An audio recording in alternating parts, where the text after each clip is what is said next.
And you look beautiful, man. Just put the lights up, I can see you, man. You look wicked. Pick up yourselves, man. So this city was, of course, the seat of government during the years of Nazi terror.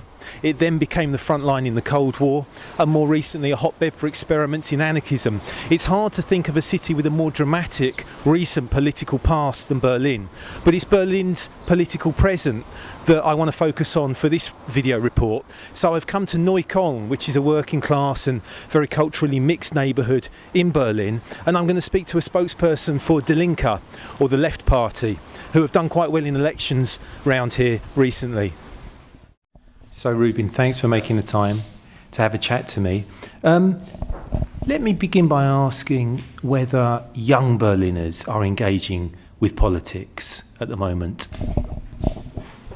I think they are. They are forced to. Berlin is quite a political city. That is because Berlin is violently hit by the current crisis. The conditions in our schools are pretty bad, and they're getting worse and worse. Unemployment is a very hard issue in these days in Berlin, and of course also in the development of this crisis, racism is getting more and more stronger topic in political debates. And the right-wing parties, neo-Nazi parties, try to benefit of the current crisis.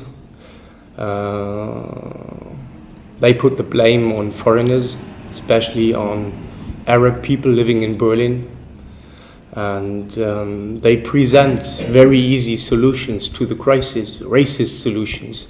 And we, as the left here in Berlin, we try to fight these simplistic solutions given by the right. We say we need an international solution to the crisis. We need an anti-capitalist solution to the crisis. There could be enough jobs and good jobs for everybody living in Berlin. Germany is an extremely wealthy country. You have also here in Berlin few very, very rich people, and you have lots of people that have nothing but debt. Nothing but... They have no money. Nothing but debt. Yeah, nothing but that. So, therefore, we say we must redistribute the wealth in a more just way than it is done currently. I understand that the fight at the moment that you're engaged with is around trying to get a minimum wage here in Berlin or across Germany. Yeah. This is one extremely important topic. In Germany, 7 million people work for 4 or 5 euros per hour. So we say, as in most of other European countries, we need a minimum wage.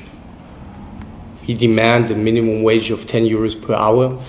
For this would stop the exploitation of workers, or this extremely exploitation of workers, and would permit people to make a decent living by their by the work, by the labor they do. And how are you doing? How's Die Linke doing? That depends. We are getting stronger and stronger. In the last elections, we received around about 12% of the votes in Germany. That is, we were supported by around about 5 million people. This is one side of the answer, and the other side of the answer is, unfortunately, this power isn't transformed in true power in the streets. We had a couple of manifestations, but they weren't as strong and as impressive as we wished it. Yeah. It's been a pleasure speaking with you, Ruben. Thank you very much indeed. It was a big pleasure to have you here. Thank you.